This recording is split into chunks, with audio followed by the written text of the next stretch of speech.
अस्सलामुअलैकुम, welcome to math with Abdullah. Students, इस video में हम 9th क्लास के मैथमेटिक्स के चैप्टर नंबर 1 की डेफिनेशंस को एक्सप्लोर करेंगे। स्टूडेंट्स, क्लास 9th के चैप्टर 1 का नाम है मैट्रिसेस एंड डिटर्मिनेंट्स। तो इस चैप्टर की डेफिनेशंस बहुत इंपॉर्टेंट है क्योंकि इस चैप्टर में हमने मैट्रिसेस को पढ़ना है और उसके बाद हमने मैट्रिसेस के डिटर्मिनेंट्स को फाइंड करना है और ये तमाम चीज़ें हमारे लिए नई हैं। 9th क्लास से पहले आपने किसी भी क्लास में मैट्रिसेस के बारे में नहीं पढ़ा, तो ये चीज़ें आपके लिए नई हैं। तो इसकी एक्सरसाइजेस को सॉल्व करने से पहले, इसके क्वेश्चंस की तरफ जाने से पहले इसकी डेफिनेशंस को एक्सप्लोर करना बहुत ज़रूरी है, क्योंकि जब आपको मैट्रिक्स के बारे में ही पता नहीं होगा, मैट्रिक्स की टाइप्स का पता ही नहीं होगा, तो आपके लिए क्वेश्चंस बहुत ज़्यादा मुश्किल हो जाएंगे। और अगर आपको क्वेश्चन समझ भी आ जाते हैं तो उन क्वेश्चंस का कोई फायदा नहीं जिनमें आप रट्टा लगा के क्वेश्चन को कर लें। तो स्टूडेंट्स, इस वीडियो में हम सिर्फ chapter number 1 matrices and determinants की डेफिनेशंस को एक्सप्लोर करेंगे और नेक्स्ट वीडियो में फिर हम इसकी एक्सरसाइजेस को सॉल्व करेंगे। तो स्टूडेंट्स, सबसे पहली डेफिनेशन हमारे पास है मैट्रिक्स की। स्टूडेंट्स, बड़ी अहम डेफिनेशन है मैट्रिक्स की, क्योंकि पूरा चैप्टर इस डेफिनेशन के ऊपर खड़ा है। तो स्टूडेंट्स, मैट्रिक्स हमारे पास ये होता है, हम मुस्ततील की शेप में, रेक्टेंगल की शक्ल में कुछ नंबर्स को लिखते हैं। वो नंबर्स आपके पास रियल नंबर भी हो सकते हैं, इंटीजर्स भी हो सकते हैं, होल नंबर्स भी हो सकते हैं, कुछ भी हो सकते हैं। आप उनको लिखें और ब्रैकेट में क्लोज कर दें तो हमारे पास मैट्रिक्स बन जाएगा। तो स्टूडेंट्स, अब एक मैट्रिक्स में ये जो 2 है, 3 है, 5 है, 6 है, इनको हम एलिमेंट्स ऑफ अ मैट्रिक्स कहते हैं, या उर्दू में आप इसको रुकन भी कह सकते हैं। उर्दू में मैट्रिक्स को कालब कहा जाता है। तो इनको हम एलिमेंट्स या एंट्रीज कह सकते हैं और उर्दू में हम इनको रुकन कहते हैं या मेंबर कहते हैं। तो स्टूडेंट्स, दूसरी हमारे पास जो डेफिनेशन है वो है रो ऑफ अ मैट्रिक्स की। स्टूडेंट्स, लेट्स सपोज हमारे पास एक मैट्रिक्स है 3 5 7 8 9 3। अब हमारे पास इस मैट्रिक्स की जो एंट्रीज हैं, जो रुकन है, उनकी ये जो हॉरिजेंटल लाइन है, उफ़क़ी लाइन है, उसको हम रो कहते हैं। ये एक हमारे पास रो है, रो 1 इसको आप कह सकते हैं, और दूसरी हमारे पास रो ये है R2, रो 2। उर्दू में इसको कितार कहते हैं, कालब की कितार कहा जाता है। तो स्टूडेंट्स, जितनी भी हॉरिजेंटल लाइंस होंगी उनको हम रोज कहेंगे, कितारें कहेंगे। तो नेक्स्ट हमारे पास एक डेफिनेशन है कॉलम ऑफ अ मैट्रिक्स की। स्टूडेंट्स, लेट्स सपोज हमारे पास यही कॉलम है, इसको हम इधर लिख लेते हैं 3 5 9 7 -8 -3। आप इनको माइनस में भी लिख सकते हैं, फ्रैक्शन में भी आ सकती हैं। ये हमारे पास जो वर्टिकल लाइंस हैं एंट्रीज की, एलिमेंट्स की, जिनको आप उर्दू में अमूदी लाइन कह सकते हैं, ये हमारे पास कॉलम्स हैं। ये कॉलम 1 है, ये कॉलम 2 है, ये कॉलम 3 है। तो एलिमेंट्स जो अमूदी लाइन की शक्ल में लिखे हुए हैं इनको हम कॉलम कहते हैं। तो इस मैट्रिक्स में हमारे पास 3 कॉलम है। ये जो हमारे पास मैट्रिक्स था, इसमें हमारे पास 2 कॉलम है, एक ये कॉलम है, एक ये कॉलम है, और रोज भी हमारे पास 2 ही हैं। इसमें हमारे पास 3 कॉलम है और 2 रोज हैं। तो स्टूडेंट्स, मुझे उम्मीद है यहाँ तक आपको मैट्रिक्स का रो और कॉलम, जो मैट्रिक्स के ही 2 हिस्से हैं, उनका अच्छी तरह आइडिया हो गया होगा। तो अब हम नेक्स्ट डेफिनेशन की तरफ जाते हैं। नेक्स्ट हमारे पास डेफिनेशन है ऑर्डर ऑफ अ मैट्रिक्स। तो स्टूडेंट्स, लेट्स सपोज हमारे पास यही एक मैट्रिक्स है। इसमें अगर आप देखें तो हमारे पास 2 रोज हैं, 2 कितारें हैं, और इसमें हमारे पास कॉलम 3 है, 1 2 3। तो किसी भी मैट्रिक्स की रोज और कॉलम्स की तादाद को इकट्ठा लिख देना उसका ऑर्डर कहलाता है। मिसाल के तौर पर इस कॉलम की रोज है हमारे पास 2, तो 2, और हमारे पास कॉलम है 3, 2/3। ये इस कॉलम का हमारे पास ऑर्डर है। इसमें एक चीज आपने याद रखनी है कि पहले आपने रोज की तादाद लिखनी है, कितारों की तादाद लिखनी है, उसके बाद आपने कॉलम की तादाद लिखनी है। इनको आप इंटरचेंज नहीं कर सकते, आप कॉलम की तादाद पहले नहीं लिख सकते। तो 2/3 इस मैट्रिक्स का ऑर्डर है हमारे पास। अगर आप इस मैट्रिक्स की बात करें तो इसमें रोज भी हमारे पास 2 ही हैं और कॉलम भी 2 ही हैं, तो इसका ऑर्डर हमारे पास होगा 2/2। तो स्टूडेंट्स नेक्स्ट हमारे पास डेफिनेशन है इक्वल मैट्रिसेस की डेफिनेशन। स्टूडेंट्स अगर आप यहां गौर करें तो हमने यूज किया है इक्वल मैट्रिसेस का वर्ड। मैट्रिक्स वाहद के लिए यूज होता है और मैट्रिसेस प्लूरल के लिए, जमा के लिए यूज होता है। एक से ज्यादा मैट्रिक्स हमारे पास आ जाएं तो उनको हम मैट्रिसेस कहते हैं। तो इक्वल मैट्रिसेस का मतलब है मसावी कालब। तो मसावी कालब या इक्वल मैट्रिसेस की बात तब ही हम करेंगे जब हमारे पास दो मैट्रिक्स होंगे। तो स्टूडेंट्स इसके लिए हमारे पास दो शराइत हैं। सबसे पहली शर्त यह है कि जिन दो मैट्रिसेस का आप कंपैरिजन कर रहे हैं, जिन दो मैट्रिसेस को आप चेक कर रहे हैं कि ये दोनों इक्वल हैं या इक्वल नहीं हैं, तो सबसे पहले आपने उन दोनों में एक चीज चेक करनी है कि दोनों का आर्डर सेम होना चाहिए। आर्डर के बारे में अभी हमने उसकी डेफिनेशन पढ़ी है कि उसमें रोज की तादाद और उसमें कॉलम्स की तादाद दोनों में बराबर होनी चाहिए। जैसे ये हमारे पास दो मैट्रिसेस हैं, इसका आर्डर भी 2/3 है, इसका आर्डर भी 2/3 है। तो पहली शर्त इन दोनों में फुलफिल हो रही है। जब पहली शर्त फुलफिल हो जाएगी तो आपने दूसरी शर्त की तरफ जाना है। दूसरी शर्त यह है कि उनके कोरेस्पोंडिंग एलिमेंट्स, उनके मुतनाजरा अरकान बराबर होने चाहिए। मुतनाजरा अरकान से मुराद क्या है कि इसका पहला इसके पहले के बराबर होना चाहिए, इसका दूसरा इसके दूसरे के बराबर होना चाहिए, तीसरा तीसरे के बराबर होना चाहिए, चौथा चौथे के बराबर होना चाहिए, पांचवा पांचवें के बराबर होना चाहिए, छठा छठे के बराबर होना चाहिए। अगर आप इधर देखें तो हमारे पास इधर पांचवा है 8 और इसमें है -8, तो इसका मतलब है पांचवा पांचवें के बराबर नहीं है। तो दूसरी शर्त इसमें फुलफिल नहीं होती। पहली शर्त फुलफिल होती थी, दूसरी नहीं होती, तो इसका मतलब है ये दो मैट्रिसेस इक्वल नहीं है। स्टूडेंट्स दोबारा सुन लें, इक्वल मैट्रिसेस के लिए आपके पास दो कंडीशंस हैं, दो शराइत हैं। पहली शर्त यह है कि दोनों का आर्डर सेम होना चाहिए, दोनों में रोज की तादाद, कितारों की तादाद और कॉलम्स की तादाद बराबर होनी चाहिए। अगर ये शर्त पूरी हो गई है तो आप दूसरी शर्त को चेक करें। अगर ये पहली शर्त पूरी नहीं हुई तो आप वहीं कह सकते हैं कि ये मैट्रिसेस इक्वल नहीं है। अब जब आप दूसरी शर्त पे जाएंगे तो आपने ये चेक करना है कि उनके कोरेस्पोंडिंग एलिमेंट्स इक्वल होने चाहिए।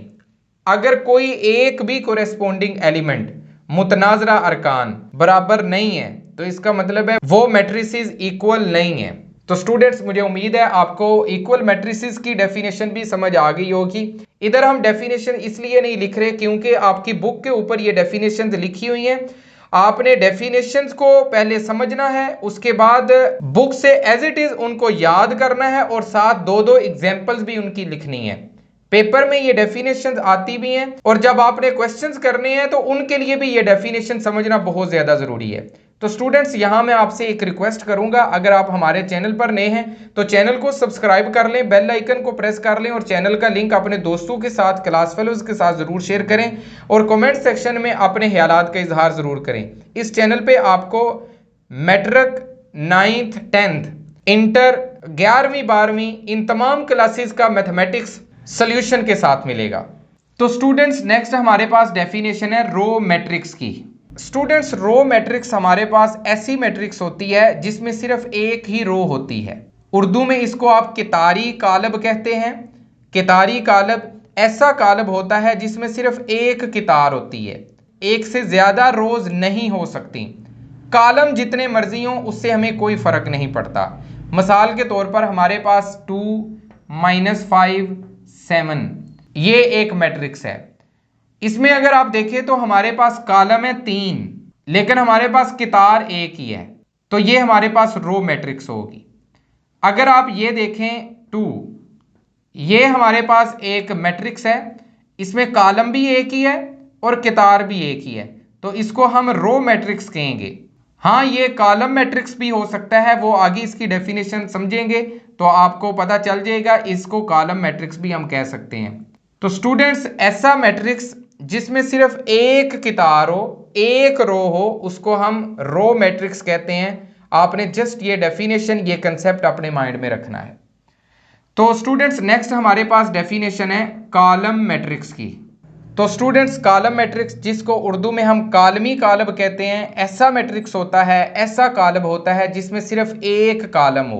रोज जितनी मर्जी हो, एक हो, दो हो, तीन हो, हमें उससे कोई फर्क नहीं पड़ता, हमने सिर्फ कालम को देखना है। अगर उसमें कालम एक है तो हम उसको कालमी मैट्रिक्स या कालम मैट्रिक्स कहेंगे।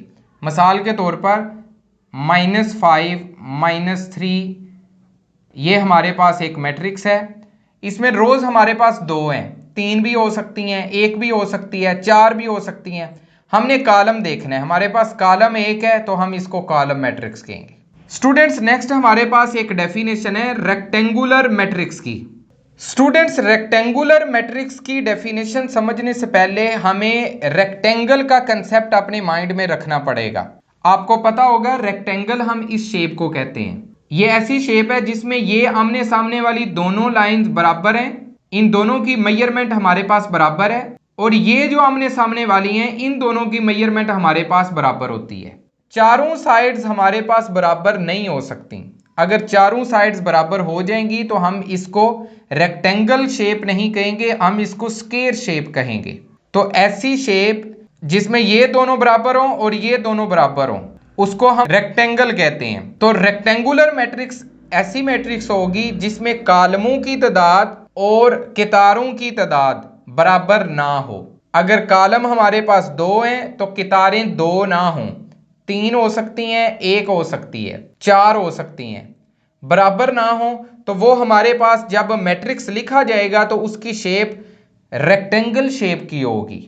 तो स्टूडेंट जैसे हमारे पास ये एक मैट्रिक्स है, इसमें हमारे पास रोज दो हैं और कॉलम तीन है, तो इसमें रोज और कॉलम की तादाद बराबर नहीं है, इसलिए ये एक रेक्टेंगल शेप बना रही है, इसलिए इसको रेक्टेंगुलर मैट्रिक्स कहा जाता है।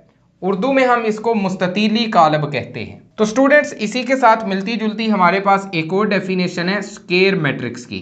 स्टूडेंट्स स्क्वायर मैट्रिक्स ऐसी मैट्रिक्स होती है जिसमें कॉलमों की तादाद और कितारों की तादाद, नंबर ऑफ रोज और नंबर ऑफ कॉलम्स इक्वल हों। अगर कॉलम दो है तो कितारें भी दो ही हों, अगर कॉलम तीन है तो रोज भी तीन ही हों, तादाद बराबर हो तो उसको हम स्क्वायर मैट्रिक्स कहते हैं। उसकी एग्जांपल आप ये देख सकते हैं, इसमें आपके पास दो ही रोज हैं और दो ही कॉलम है, तो जो शेप बन रही है वो एक स्क्वायर की बन रही है जिसकी चारों साइड्स बराबर होती हैं, तो इसलिए इसको हम स्क्वायर मैट्रिक्स कहते हैं। तो स्टूडेंट्स नेक्स्ट हमारे पास एक और डेफिनेशन है नल और जीरो मैट्रिक्स। स्टूडेंट्स नल और जीरो मैट्रिक्स ऐसा मैट्रिक्स होता है, ऐसा कॉलम होता है जिसके तमाम एलिमेंट्स, तमाम एंट्रीज, तमाम अरकान जीरो हों। अगर आप इसके तमाम अरकान को जीरो लिख दें, ये 2 की जगह पे भी जीरो हो, 3 की जगह पे भी जीरो हो, 5 की जगह पे भी जीरो हो, 6 की जगह पे भी जीरो हो, तमाम एलिमेंट्स जीरो हैं, तो उसको हम नल मैट्रिक्स कहेंगे, जीरो मैट्रिक्स कहेंगे। उर्दू में इसको सिफरी कॉलम भी कहा जाता है। तो स्टूडेंट्स नेक्स्ट हमारे पास एक डेफिनेशन है ट्रांसपोज ऑफ अ मैट्रिक्स की। तो ट्रांसपोज ऑफ अ मैट्रिक्स नाम से ही आपको पता है कि किसी मैट्रिक्स का ट्रांसपोज क्या होता है। तो लेट्स सपोज हमारे पास एक मैट्रिक्स है -2 -3 5 7, ये एक मैट्रिक्स है हमारे पास, इसका नाम हम रख लेते हैं ए। यहां एक चीज आपने याद रखनी है कि कोई भी मैट्रिक्स है उसका एक नाम होगा, वो नाम हमेशा इंग्लिश के कैपिटल लेटर्स में आप लिखेंगे, स्मॉल लेटर्स में आप नहीं लिख सकते। और ये जो एलिमेंट्स होंगे अगर इनको आपने इंग्लिश के लेटर्स से लिखना है तो ये हमेशा स्मॉल लेटर्स होंगे, कैपिटल इसमें आप यूज नहीं कर सकते। तो स्टूडेंट्स अगर हमारे पास ये एक मैट्रिक्स है, इसका ट्रांसपोज हमारे पास ये होता है कि हम इसकी रोज को कॉलम्स में कन्वर्ट कर देते हैं। आपने जस्ट ये याद रखना है। लेट्स सपोज हमारे पास ये एक मैट्रिक्स है, तो इसका हमारे पास ट्रांसपोज स्टूडेंट्स आ जाएगा, ये पहली जो रो है इसको हमने कॉलम बना देना है, दूसरी रो को भी हमने कॉलम बना देना है, ये हमारे पास ट्रांसपोज आ गया है। दोबारा सुन ले, किसी भी मैट्रिक्स के किसी भी कॉलम की रोज को कॉलम्स में कन्वर्ट कर देने से जो नया कॉलम बनता है, जो नया मैट्रिक्स बनता है, उसको हम ट्रांसपोज कहते हैं उस पुराने का। तो हमारे पास ये ए था, तो इसका ट्रांसपोज इस तरह हम लिखते हैं, ए के ऊपर हम छोटा सा टी लिखते हैं। तो स्टूडेंट्स नेक्स्ट हमारे पास डेफिनेशन है नेगेटिव ऑफ अ मैट्रिक्स की। Students negative of a matrix क्या होता है? अगर आपके पास कोई भी एक मैट्रिक्स है, उसके जितने भी एलिमेंट्स हैं, जितने भी मेंबर हैं, जितने भी अरकान हैं, उन सब के साइन आप चेंज कर दें, सब को माइनस से मल्टीप्लाई कर दें। तो जो प्लस था वो माइनस हो जाएगा, जो माइनस था वो प्लस हो जाएगा। तो हमारे पास जो नया कॉलम आएगा, जो नया मैट्रिक्स आएगा, वो नेगेटिव ऑफ अ मैट्रिक्स होगा। मिसाल के तौर पे यही हमारे पास एक ए मैट्रिक्स है, इसका नेगेटिव हम इस तरह लिखते हैं माइनस ए। ट्रांसपोज को ए के ऊपर टी लिखते हैं, छोटा टी, और नेगेटिव के लिए हम माइनस ए इस तरह लिखते हैं। तो इस ए का माइनस ए हमारे पास आ जाएगा, ये -2 को हम +2 कर देंगे, -3 को हम +3 कर देंगे, +5 को हम -5 कर देंगे, +7 को हम -7 कर देंगे। सब के साइन चेंज कर देने से जो नया मैट्रिक्स, जो नया कॉलम हमारे पास आएगा, उसको उर्दू में हम मनफी कॉलम कहते हैं, इंग्लिश में हम नेगेटिव ऑफ अ मैट्रिक्स कहते हैं। तो स्टूडेंट्स नेक्स्ट हमारे पास डेफिनेशन है सिमेट्रिक मैट्रिक्स की डेफिनेशन। स्टूडेंट्स सिमेट्रिक वर्ड से ही आपको पता होना चाहिए, सिमेट्रिक का मतलब है कोई चीज जिसको आपने घुमाया है, उसको आपने तब्दील करने की कोशिश की है लेकिन वो तब्दील नहीं हुआ, घुमाने से दोबारा वो अपनी असल हालत में आ गया है, उस चीज को हम सिमेट्रिक कहते हैं।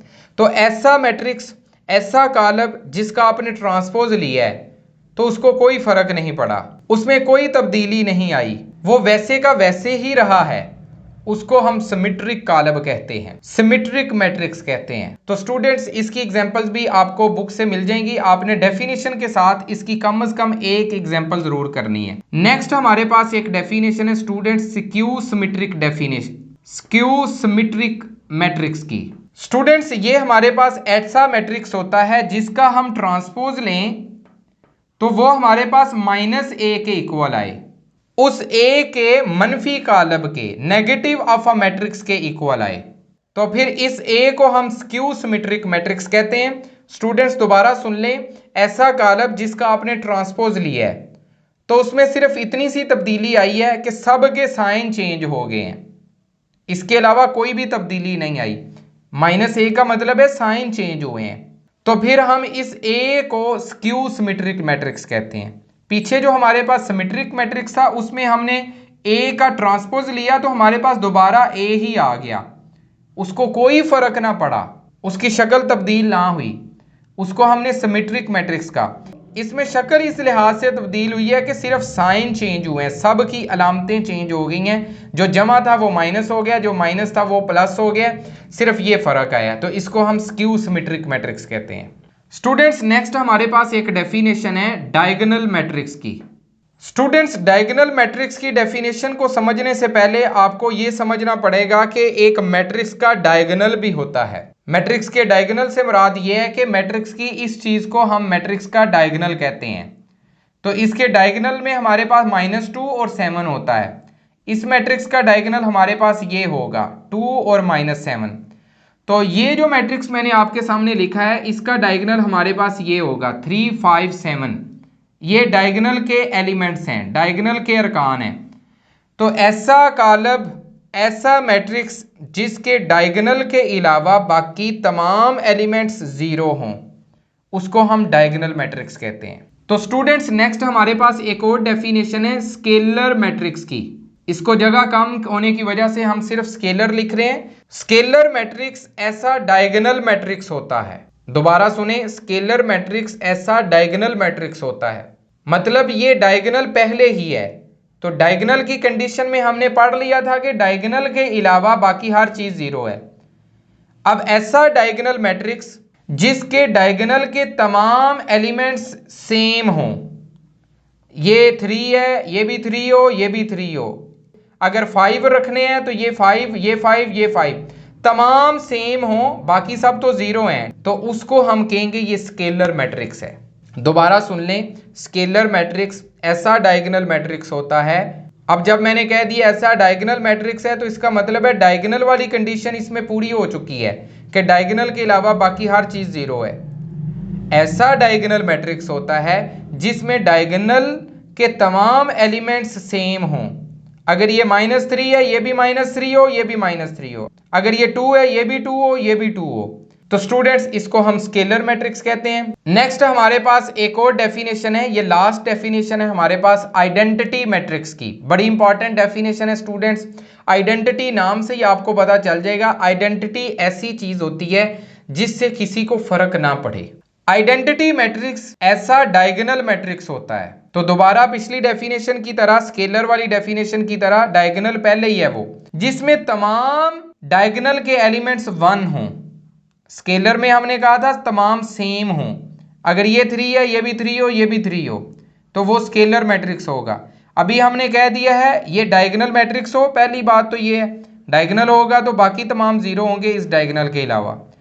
तो इस डायगोनल में तमाम के तमाम 1 हो, ये भी 1 हो, ये भी 1 हो, ये भी 1 हो।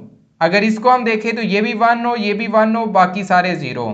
तो ऐसे कालब को, ऐसे मैट्रिक्स को हम उर्दू में वहदानी कालब कहते हैं, इंग्लिश में हम इसको आइडेंटिटी मैट्रिक्स कहते हैं। स्टूडेंट्स ये आइडेंटिटी मैट्रिक्स का कंसेप्ट बहुत इंपॉर्टेंट है, इसको हमने बार बार क्वेश्चन में भी यूज करना है। आप इसको अच्छी तरह समझ लें, इसकी डेफिनेशन को अच्छी तरह मेमोराइज करें। तो स्टूडेंट्स ये है वो डेफिनेशन जो चैप्टर नंबर 1 में आई है। अब नेक्स्ट वीडियो में हम इस चैप्टर की एक्सरसाइजेज के सॉल्यूशन आपके सामने लेकर आएंगे। तो स्टूडेंट्स इन डेफिनेशन को आप अलहदा एक पेज के ऊपर लिखें, डेफिनेशन एग्जैक्ट होनी चाहिए, उसके बाद 2-2 एग्जांपल्स हर डेफिनेशन की आपने लिखनी है। पेपर के पॉइंट ऑफ व्यू से भी ये डेफिनेशन इंपॉर्टेंट है, कम से कम एक डेफिनेशन इस चैप्टर में से जरूर आती है बोर्ड के पेपर में। तो आपने इनको अच्छे तरीके से याद करना है, इनकी एग्जाम्पल्स को समझना है और उनको भी याद करना है। तो पेपर में अगर वो आपको सिर्फ डेफिनेशन बोलता है तो आपने एग्जाम्पल जरूर लिखनी है, डेफिनेशन में एग्जाम्पल भी होती है। तो स्टूडेंट्स नेक्स्ट वीडियोस में हम आपके लिए एक्सरसाइजेज का सलूशन भी लेकर आएंगे। हमारे चैनल का लिंक अपने दोस्तों के साथ, क्लास फेलोज के साथ जरूर शेयर करें और चैनल को सब्सक्राइब करना मत भूलिएगा। नेक्स्ट वीडियो तक अल्लाह हाफिज।